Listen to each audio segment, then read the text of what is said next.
In every application, the time comes when you've got to either tell the user something or ask a simple question. You may need to ask the user whether the data should be saved or if the program should continue running. At the very least, you need to be able to inform the user of an error condition. Java Swing has the JOption pane class to make building pop-ups very easy. Let me show you a simple example. This is a simple program that only displays a window with a push button, and the push button pops up a dialog with an OK button. Now that pop-up dialog is built and displayed with one line of code, and it's done with a call here to a static method, so you don't even have to create an object. The exact form of the dialog is controlled by the exact form of the method call. This is the simplest form I'm showing you here. Let me show you. This is the main window of the program, which contains nothing but one button used to pop up the dialog. When the dialog pops up, it displays over the center of the parent window. The two arguments used on the method call were the parent window, in this case the JFrame, and the string to be displayed. Now, notice the modality.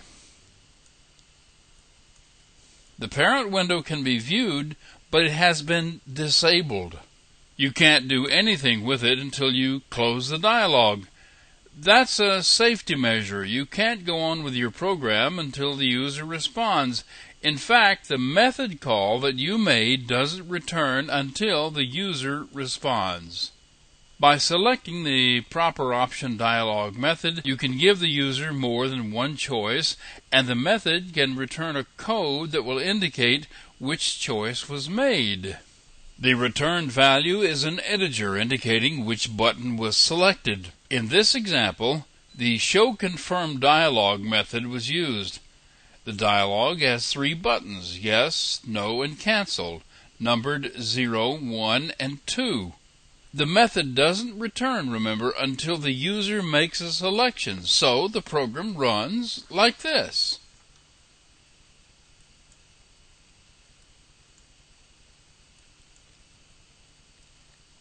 When you look at the documentation for the JOption dialog, you'll find a number of methods that display dialogs. Their names will tell you which type they are. They fall into one of four categories. The first one I showed you was a message dialog. It only needed an OK from the user. A confirm dialog is like the second one I showed you. It's for asking the user to confirm an action that's about to be taken. It gives the user the option of preventing the action.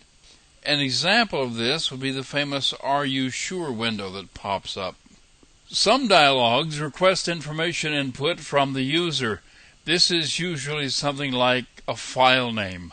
I'll show you how that works here in just a minute. This isn't really a new type. It's a method of constructing a dialog. You get to choose the number of buttons, the button labels, the displayed icon, and so on. You can use it to build custom dialogs with the buttons labeled for special cases. The JOption pane dialogs all contain an icon designed to represent the type of message. The icons vary a bit from one operating system to the next, but these are the ones that show up on Windows.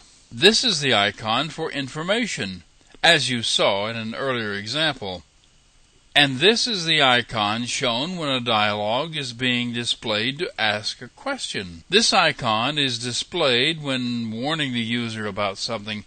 It means nothing is wrong, but something is going on the user should be aware of. And this is the icon that represents an error message. There is a total of 15 static methods for popping up dialogs.